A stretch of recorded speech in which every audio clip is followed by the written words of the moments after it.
to the republic for which it stands, one nation, under God, indivisible, with liberty and justice for all. Alrighty. We'll call this to order. First on the agenda would be the agenda approval. One thing I just wanted to point out, I don't see anything here on Fardin Township, but Mary, you did say you might have something with your director's report? Yes, I will. Okay, so if those in the audience or those who might be watching, we will have a brief discussion about the developments in Fardin Township during the director's report. Otherwise, if there's no changes to the agenda, if I can get a motion? I'll make a motion. Thank you, Steve. I'll second. Thank you, Tom. Any further discussion? All those in favor say aye. Aye. Opposed? Motion carried. Public input. Is there any public input today? Alrighty, with that, we'll go to the consent agenda. Are there any changes there? No changes. If I can get a motion to approve? I'll make a motion to approve the consent agenda. Thank you, Steve.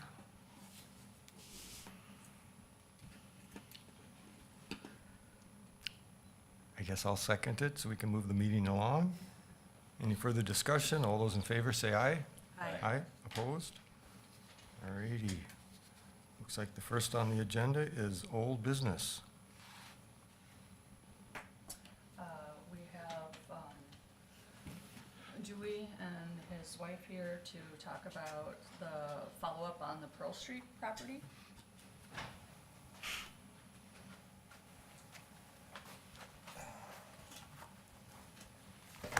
Dwayne and Marion Gaden, owners of Tails Up Dime LLC. We purchased the property at 304 Pearl Street on the sheriff's sale last September. We decided to start the huge task of cleaning up and rehabbing the property, knowing that there was a remote risk that the previous owners could pay allowable cost and redeem. They had abandoned the property last April already, so we didn't feel like there was much risk of that. The HRA could also redeem through a junior lien, but they had decided not to redeem, and their recommended action was to do nothing. So the only two parties that could redeem on this sheriff's certificate were those two. So it took from that date of the sale until early January to find a lawyer, get a court date, and obtain the certificate of sale to record. Since it would be a 6-month redemption period from that date, decided to hire a lawyer and get an expedited 5-week redemption. The property had been abandoned, so it should be an allowable redemption period. A certified letter was sent to the HRA notifying of the court date and the reduced 5-week redemption. HRA did not appear at the court hearing. We were granted the 5-week redemption. The HR director report in February stated that it would not be redeeming and chose to take no action. The HRA would wait until the foreclosure process finished and then pursue a judgment from the original borrowers. So with that, we completed the more expensive rehab projects at that time. We found a buyer, signed a purchase agreement to close on April 1st, contingent on a clear title. No one contacted us from the HRA in the 6 months regarding their junior lien on the property. Our company name and Park Rapids address was listed on legal notices. It only takes about a minute to look up a company name on the Secretary of State site to see who owns the property, or the LLC if you're interested. The HRA published meeting agenda for March did not list a lien purchase agreement. This item was only added at the start of your meeting, which made it highly unlikely that any party affected by this item would have any knowledge. Mary Thompson made an incorrect statement that anyone could pay the cost and make a redemption on the property. In fact, there was only 2 parties that were eligible to do this. The HRA director stated that she had the statutes covering the redemption process, but did not take the time to read them. Apparently, there was no legal counsel as to the ramifications of selling the HRA junior lien. Not once during the HRA board discussion was the holder of the sheriff's certificate even mentioned. And then in one action, the HRA board took the hard work and financial risk of 2 tax-paying Hubbard County residents and sold it to an investor shark from Bloomington, Minnesota. The first knowledge we had of this action was 2 days later, on the last day to file an intent to redeem. I received a phone call from the sheriff's office informing that a junior lien holder had filed an intent to redeem. We had 7 days to file any allowable expenses, not to include any asset improvement costs. This was a punch in the gut. We felt like a crime had been committed. We were able to make contact with the 2 investors involved. There ended up being 2 of them involved in the redemption and offered to buy the junior lien for a substantial profit. They rejected this offer. We had no recourse at that time. We informed the buyer that the purchase agreement had to be canceled. A week later, the purchaser of the HRA lien paid our allowable costs to the sheriff and redeemed on the certificate we held. He then promptly sold the property to the second investor. With that redemption, we lost all our asset improvement costs, our 300+ hours of labor, and the expected profits of the sale. We now plan to pursue legislation to change state statute to give a holder of a sheriff's certificate of sale some protections, mainly that a holder of a junior lien is required to give notice of their intent to sell during a foreclosure process. Our question for the HRA board is, what changes will you make in procedure to prevent something like this happening again?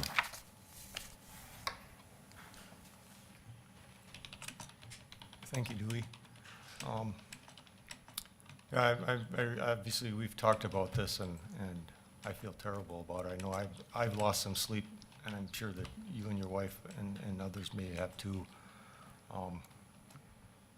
Yes, I would like us to do something so that this never happens again. And when you talk about trying to get legislation, I would like to hope that this board could send a letter of support or something to try to get that changed, because I'd never heard of anything like this, and I just can't believe that it's legally possible to do something like that.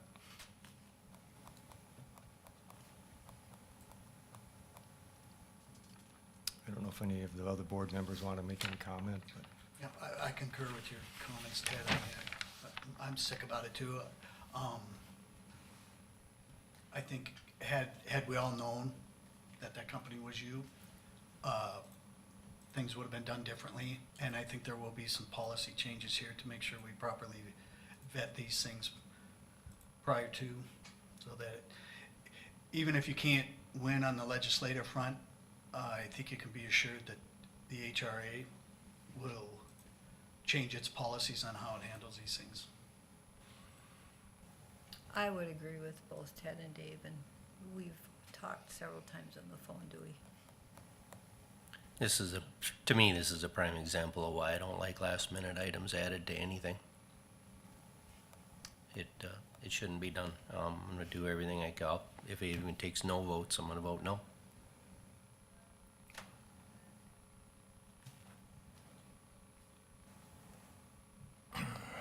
Well, in closing, I will relate to you a happy ending for some of the parties involved.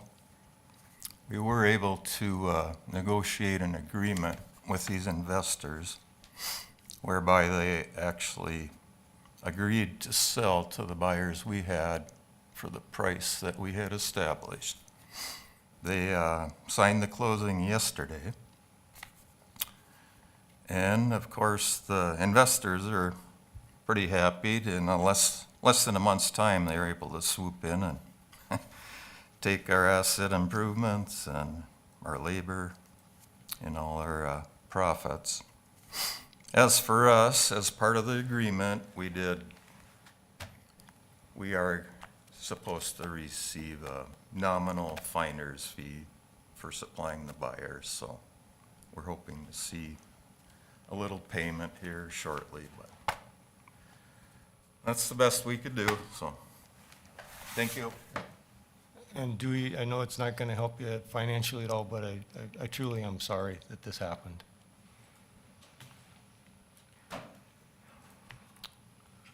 Okay, we'll move on to 7A, new business, presentation by Lakes Area Habitat for Humanity.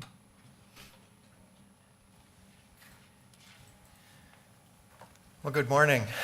Foreclosure and redemption is not a fun experience, and I've lost a property through that redemption process too after making many improvements, so I can totally understand. On a better note, let me talk about Habitat for Humanity.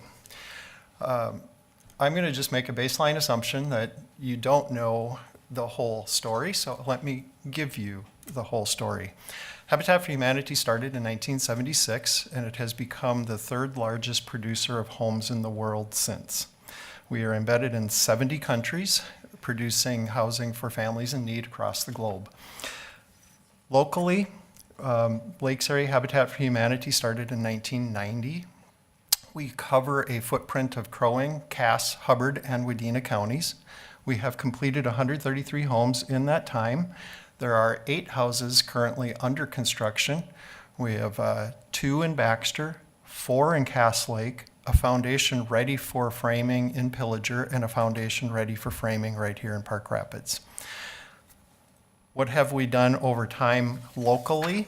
I would just like to share with you some stats from last year, if I could be so bold as to pass this out to you.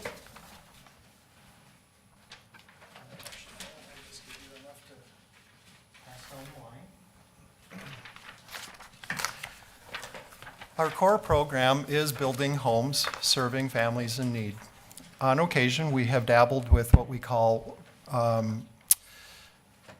repair program, where a house is needing some sort of attention that the family, the owner, wasn't able to have the resources to do. And as you can see, in 2024, we had completed 14 home repairs.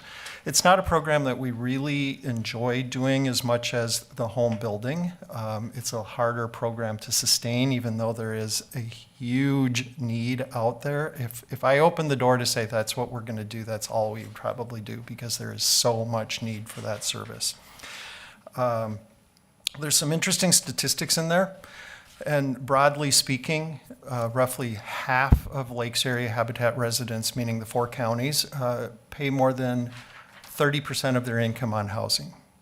That's what's considered to be affordable from the federal government's level, is 30% or less on income. What's more disturbing is more than 20% of our area residents spend over half of their income on housing. What our mission is, as a part of the larger worldwide mission, is the elephant in the room: to eliminate poverty housing. That's no small task. We know that we can't do it alone. We know it takes partners. Our job is to find family after family, applicant after applicant, to become home buyers with us, and one family at a time, one completion at a time, one home buyer at a time, we make a difference. We make a dent, and we improve that family's life. In our program, we set our mortgage at 25% of income. We truly believe that's affordable. We truly believe it's a hand up, not a handout. And we are creating a new tax base on a lot of properties. In the case of, I'd say, the vast majority of our projects, they were infill lots that hadn't been used by anyone, that were difficult to build on. We are one of those agents that can do that and have successfully and continue to do that, delivering new tax base to the local residents, the local communities, while giving families with an income of 30 to 60% of AMI the opportunity to be a home buyer. That's important to know. This is not a giveaway program. It is not a rental program. These are indeed homeowners. At the end of the project, we Habitat, the builder, becomes the lender. And we deliver that 25% affordable mortgage at a 0% interest rate. If there's a giveaway in our program, it's the loss of money that we assume by not collecting an interest rate of any kind. It's getting harder and harder to serve the lowest incomes because we have to subsidize so much of the construction cost. I think you all know construction isn't costing the same as it used to. Even 5 years ago, I'd say we are probably close to 60% increase in cost in just the last 5 to 6 years by doing nothing but building the same house that we were 5 years ago. Largely, it's in the subcontractors or the trades. Just there aren't enough people going into the trades, another problem for another discussion. So if you take a look at that on the back map, it gives you. Before you go on, I got two Yep. questions, and I think. Sure, happy to. Is it a 30-year mortgage? Is that what you try to? We do not write anything more than a 30 mortgage unless a family is qualified for the USDA 502 direct loan program, which is subsidized down to about 1.4%, and their term is 33 years. Okay. And then your floor plan, do you basically use the same floor plan over and over? Yeah, as much as I know that's not the norm in the industry, that you like to have variety, for us it's about repeatability and training and having volunteers who can come back having done the same thing. And by a 90-degree orientation and a little facade change, it can look like a completely different home. So yes, we basically build the same home, 2-bedroom to 6-bedroom, slab on grade, heated slabs. Warm toes means lower energy costs. Super efficient homes. If you are geeky in construction, the blower door tests that we do, the state requirement is 3.0 air exchanges or less per hour. The last two houses that we had tested at 1.05 and 0.95. That's unheard of really in the industry unless you're doing super insulation with like ICF foam spray and really care for detail, and that's us. We want to deliver an affordable home for the for the family to operate, not just to own. So there's two parts of that equation of owning the home. The piece of the puzzle that's getting really, really difficult for us, not just the cost of the construction, but insurance premiums are skyrocketing. So, our escrows are starting to become the better part of the mortgage payment. So between taxes and insurance, it is more than half of the mortgage payment of most families. But you can take a peek at that. We've scattered around the entire 4 counties. It says we have 5 completed homes in Park Rapids. The blue dot will turn into a green dot once we get to the point of that house being completed. So we have a lot over on Timber Drive that we poured the foundation for last fall before it got cold. And our plan is to return to that site sometime this year. So what are my needs? Our needs are very simple. We have a small funding gap to complete this particular project. I learned yesterday morning by opening my emails that the family we had approved for this, life situations have changed, and she no longer needs the home and has surrendered it to say, please offer to this home to a family who needs it more than I do now. I am humbled by the humility it took for her to say, someone else needs this home more than I do now, so please move on. So my second need will be to help identify a family that would benefit from a 3-bedroom, 1-bath home on Timber Drive. It's difficult for me to enter into a construction without a family. That's an unusual thing for us because the family has a requirement of putting in what we call sweat equity, their own time in the building of that home. In this case, it just might be that we start building this home while we navigate the waters of finding a family that we can offer the opportunity, and it is what it is. The third, certainly, thank you. I appreciate questions. So do you have an application process? How do you normally find families? Normally, it's just by shaking the tree in the community to find out who could benefit from it and asking them to apply. So my contact information is It's partly on there. It doesn't have my email address, but there's a website with a link to my email address.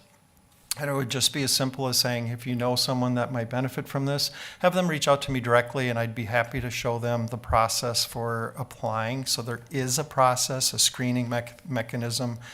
I wouldn't say it's the most challenging application process, but nonetheless, it's still steps that get us to that point. The third thing I need, it would be awesome if you would have information about someone that would be able to serve as a site supervisor. Our best laid plans come to changes when things don't go the way they're supposed to. My site supervisor in Cass Lake, I assumed, was going to be done with all 4 houses that he's got under construction right now in time to start this house. Well, they're behind schedule. And so for me to be able to execute this build, I will be looking for someone to lead that site from framing through trim work. It'd be awesome if it was somebody just looking for something to do this summer, whether paid or not paid, and take the responsibility of taking the volunteers who show up and build a quality home. It's a small house. It's about 1,100 square feet, single level, slab on grade. So it's not a difficult home for anyone who's done it before. And then I'd say the fourth thing that we will be looking for are volunteers. So spread the word. There's an opportunity to put a tool belt on, pound nails and lift walls and paint sheetrock and all that good stuff. We hire out the things that need to be hired out, of course, all the subcontractors and attendant things. But largely speaking, where we're at from concrete to finish, there's a whole lot of volunteer time that's needed. So do you just go to the website? Is there a place to sign up? to Yep, there's on our website, there's a tab that says volunteer, and there's a volunteer form to complete, and then there's a little note section that says, hey, I'd be interested in Park Rapids or something like that. And logically speaking, we would think that somebody that submits an application for a volunteer with a Park Rapids address is probably not volunteering for the house in Baxter. We welcome it, but that would be a long drive to do a day's worth of service. Future needs, obviously any dollar resources that are available that you have access to that would help us to continue to serve more families would be delightful. But more importantly, the next piece that we are going to need, as you can see, the blue dot in Park Rapids is going to turn into a greenhouse, meaning I am going to be looking seriously for the next build sites. Whether it's Park Rapids, Akeley, pick your community. We do like building here. It's been an incredible experience to each of the 5 times we have built, and I'm looking forward to this one, so we'd love to return. And then more families to serve. Knowing there is a need or an interest for us helps us come to the communities that are asking for us to be served.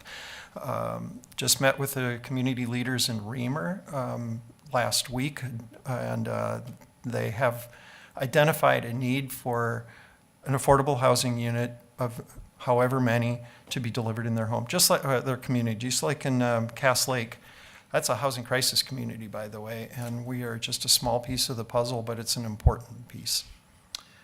And on that note, I thank you for your questions, but I would welcome any other. I have a couple things. I do see that there's a blue dot in Akeley.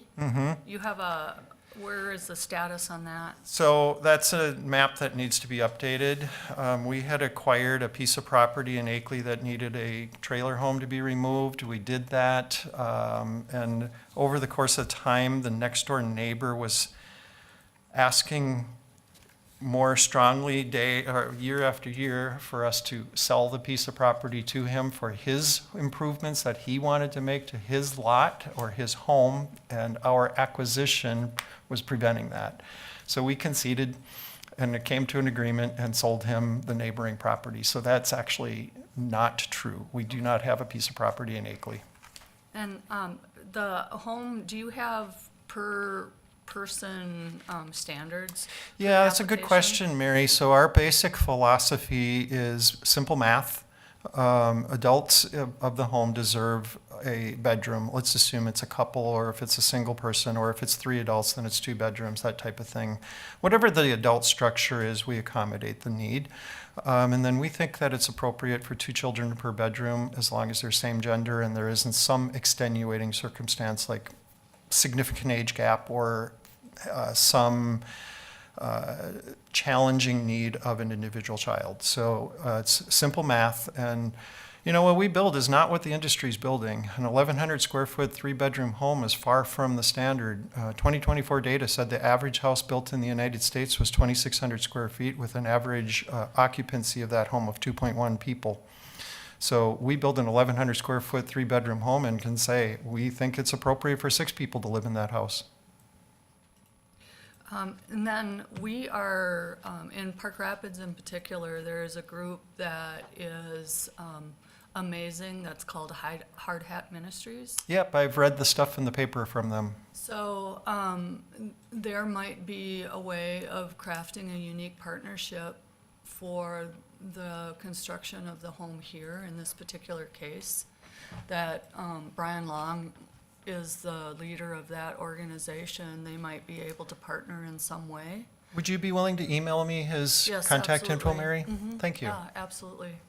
And they do a lot of really great things, and I think that they would be very pleased to partner. That's a great connection, and I know they've done a lot of framing kind of activities, so there's clearly skill sets and understanding and maybe the perfect convergence of my need and their availability, and we can be flexible to the extent that my permit timeline still is good. I did get an extension on that. So those are a couple of the things that I thought about. The other thing is, are you still considering the potential of doing a federal home loan bank application? Yeah, I know the timeline's narrowing on that, but I would welcome the opportunity to do that, and it might even be better to be more thoughtful about that for next year, because I think that timeline is just really, really narrow to put all the pieces together. Not to say it can't be, Mary, and I respect that, I appreciate that. And with that said, I do have 2 other partners who are putting in applications as a combined application for us to the FHLB, and I don't know how many they would look at favorably for the same organization. One of those is to do an internship program to supplement our needs of construction site attendance, if you will. Particularly in Cass Lake, where it's been very, very difficult for us to find volunteer corps groups. Do you, when the household is eligible for a 502 direct USDA, then do they hold the paper and then you get paid? Right, so in that scenario, we do the build just like we would they are still our partner family. We work with them, they do their sweat equity, we pay the bills at the end of the day, then we settle at the closing table with 502 paying us whatever it is that the family qualified for, generally less than what the property is valued at, so we still will secure it with a forgivable mortgage, the value gap. But the unfortunate piece of that puzzle is we just heard word yesterday that the USDA Minnesota staff was, as a part of the larger cuts, was extremely reduced in staff to the point where they are saying that our priority level that our families would be in the 502 direct, they said, don't even try to have somebody apply for 18 to 24 months. We don't have the staff to support it. It's disappointing because it's a great program. Yeah, it is. Do any of the vacant tax forfeited lots in the city of Park Rapids work, or are the specials too great? I think that we would have to be creative about the potential specials that were there. And we'd have to have a discussion at the city level. There's also some properties that are tax forfeit in Akeley. One of them has some blight issues, so that would be potentially a role for this organization to look at how could we potentially help with the blight in order to make the lots more available.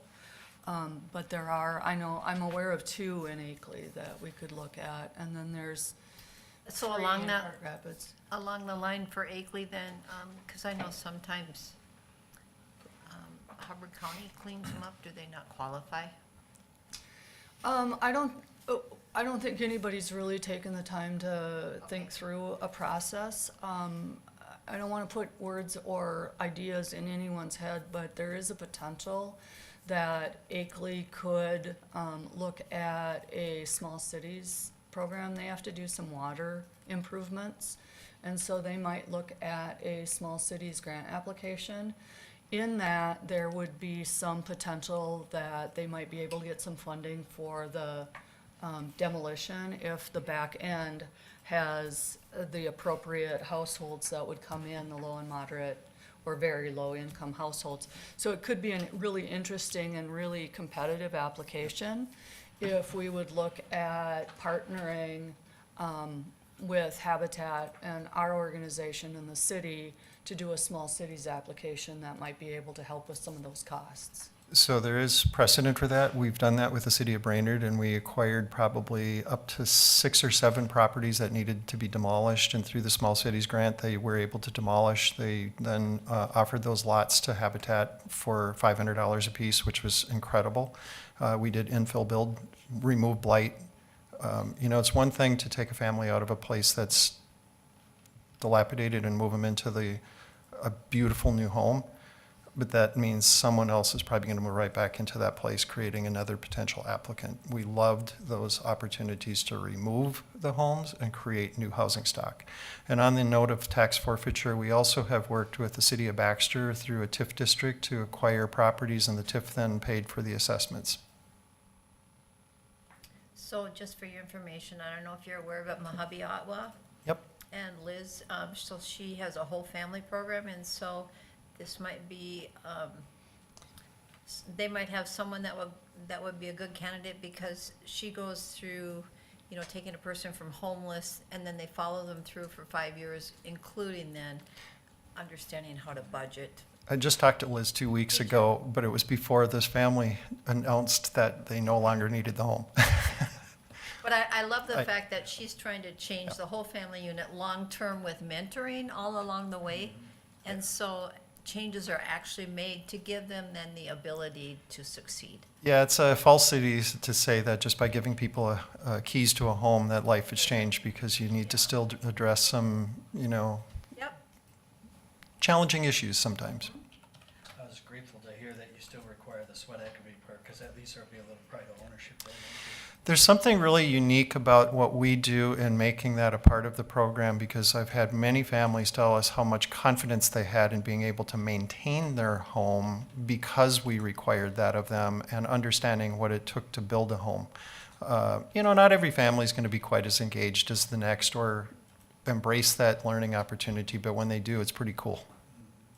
Yeah, I had a question on the sweat equity part. I don't know of anybody at the moment for this one on timbers, but if I find somebody that might be interested in and they have questions, what kind of level of work do you require for sweat equity? I mean, do they gotta be there all the time, volunteers are there, or what? Yeah, it depends, and it can be very unique depending on the family's ability to be there. But what we say in that sweat equity requirement is that it doesn't always have to just be the family. We really want the family to be engaged, but what we need are people. And if the family that is working on that home can recruit volunteers, we will help that family by saying those count for your sweat equity requirement numbers. But you can't just show up to the job site and recruit the people that showed up. Those are my volunteers, right? So it puts a little onus on the family to bring people. It takes, about 1,400 volunteer hours to build one of our small homes. And the more that the family helps chip away, the faster the house can be completed. And does your site manager have to be a licensed contractor? No, it's an interesting question. By Minnesota state statutes, we are exempt from licensure. However, that doesn't change our responsibility to build to the uniform building codes. So we build to Code Plus. As I was saying, our homes test incredibly well. That wouldn't happen if we were just doing code minimum. Have you done any builds outside of the city limits? Yeah, earlier in my time, I've been doing this for 27 years. We did a lot more out in county where there's a well and septic. And I'm not opposed to that. It's just that the lots that we seem to have been able to acquire more efficiently have been in-city lots. And long-term, having a well and septic does leave that family with that responsibility in time. With that said, I also know that roads get replaced, water and sewer lines get replaced. Those are assessments for future, for the homeowners too. So it's not all that different from a well and septic issue, but yeah, it's just, truth of the matter is we just haven't had the opportunity for probably 10 plus years to do a site that required well and septic. I know that sometimes, if it's a low-income family, transportation may be an issue, where it's easier living in a city setting than out in the rural area. Fair enough, and usually when we've done those rural, it's because the family had access to family resources that they made available for that purpose. And yeah, and already they're predisposed to be driving. You're right, closer access to services matters. Thank you. Well, thank you very much for the opportunity. I'm embarrassed that it's taking me 27 years to come to you and do this pitch, but I'm here. I'm excited, and we are looking forward to doing many more projects in your delightful community, and would love to have you help me make this project on Timbers a success this year. Well, thank you for coming today. Awesome. Thank you. Okay, next on the agenda is the director's report. I have a few things that I was going to talk about. First of all, the Farden development process that we had alluded to. We have two different distinct projects going on up there, as you recall. One is the industrial park, and then the other is the housing development. The industrial park right now is, continues to be in a fact-finding mode. The process there will be that we will work with creating some kind of an RFP with an engineering firm that will help with a public process to identify the likely road, because once we have a road design, then we can really start picking away at either grant applications or future planning for what that sort of road and access looks like. That assuming that we have a leisurely pace. If we identify a business who is really interested in locating at that spot, then the clock resets, and then it's more quickly that we have to move on getting those requirements in place so that there's a business in play. The housing development has continued to move along. The surveyor has provided us with a draft of 7 lots, and we have to get a septic site evaluation for each of those lots prior to submitting for the plat. I have been in contact with the septic, 2 right now, actually 3, I'm waiting for information back from 2 of them on the availability. They can't do anything until the ground thaws, and so we're looking at 2 to 3 weeks. Our hope or plan is that that will be done in a timely fashion so that we can still submit our plat application to the May Planning Commission and then continue to move on. We're assuming that we will get the titles from the state prior to that work happening. They've been applied for. So again, we're concentrating on the east side. We are working with an attorney to develop a developer's agreement that will create the parameters for those houses. And then once we're through the platting process and have that developer's agreement, we'll be able to actually do an RFP for contractors or developers that are interested in acquiring 1 to 7 of those lots.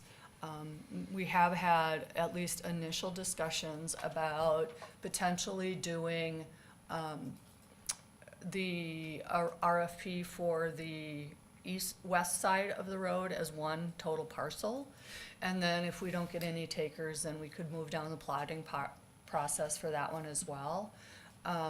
But again, we haven't gotten to the point where we're gonna bring one way or the other to you as a board. So we're looking at that as a potential option, but haven't explored it, or fully vetted that one in the process. So those are two. Any questions about the Farden and what we've got going on there? And I was just gonna highlight that I am part of the County Economic Developers Group, and we met last Friday in Aiken County.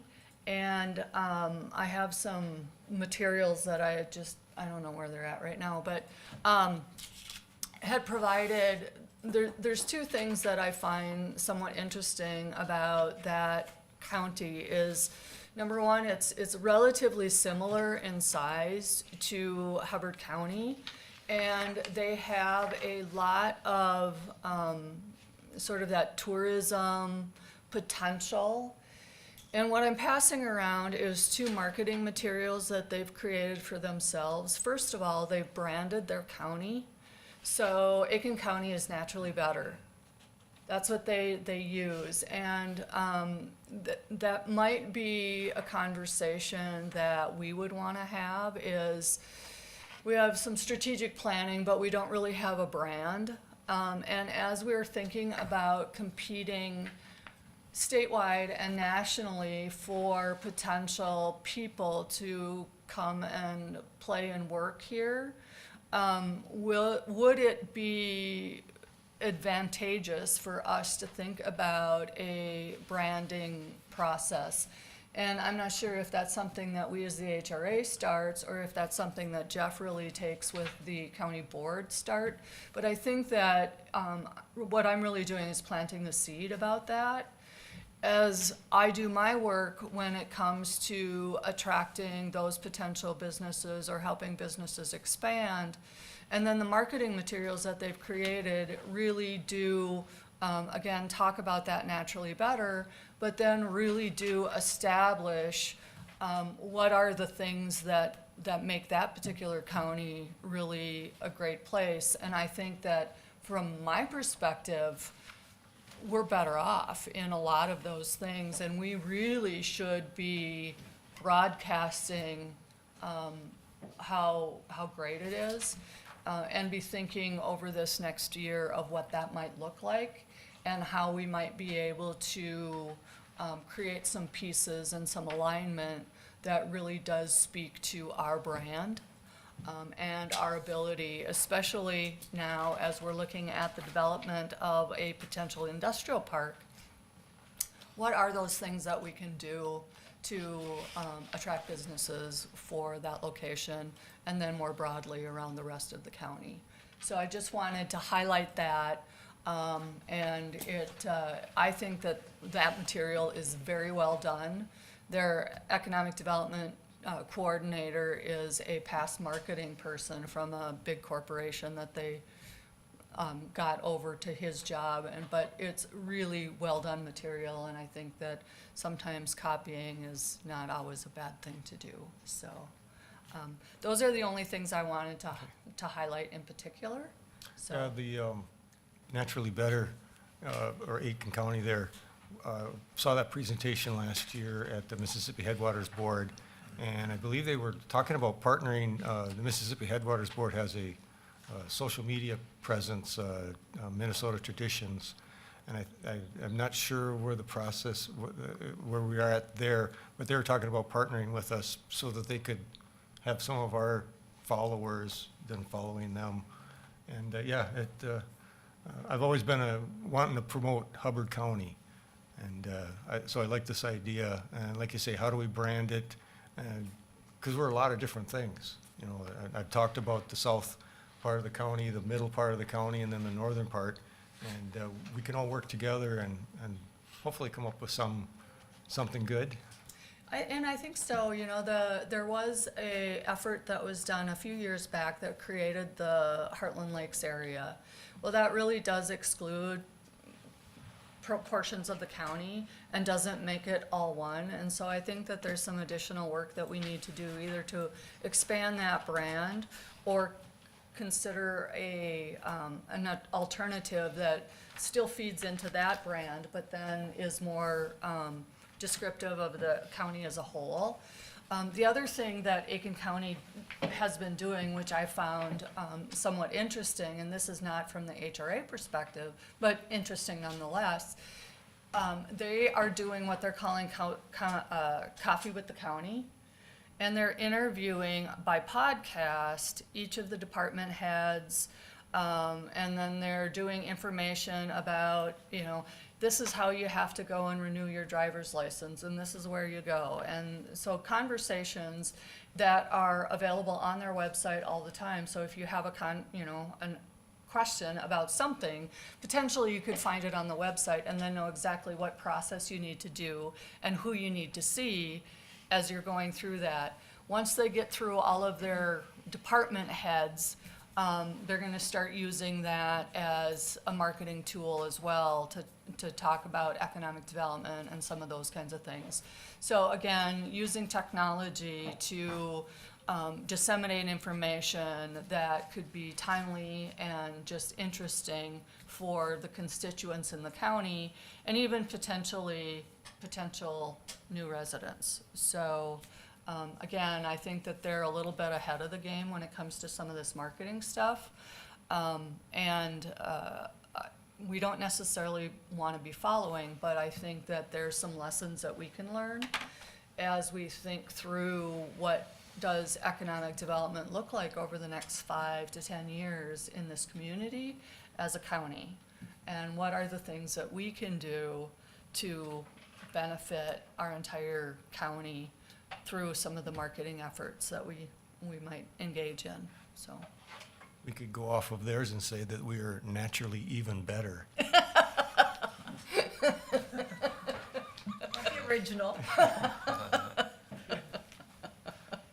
So, anyway, that's just, again, planting a seed that I thought you might find intriguing to be thinking about. We're Thank you. naturally the best. Yeah, There we go. all righty. Is there anything else then on today's agenda? I don't have anything else. All righty. With that then, I'll ask for a motion to adjourn. Thank you, David. I'll second. Thank you, Steve. All those in favor? Aye. Aye. We are adjourned. I just got an email, or a text message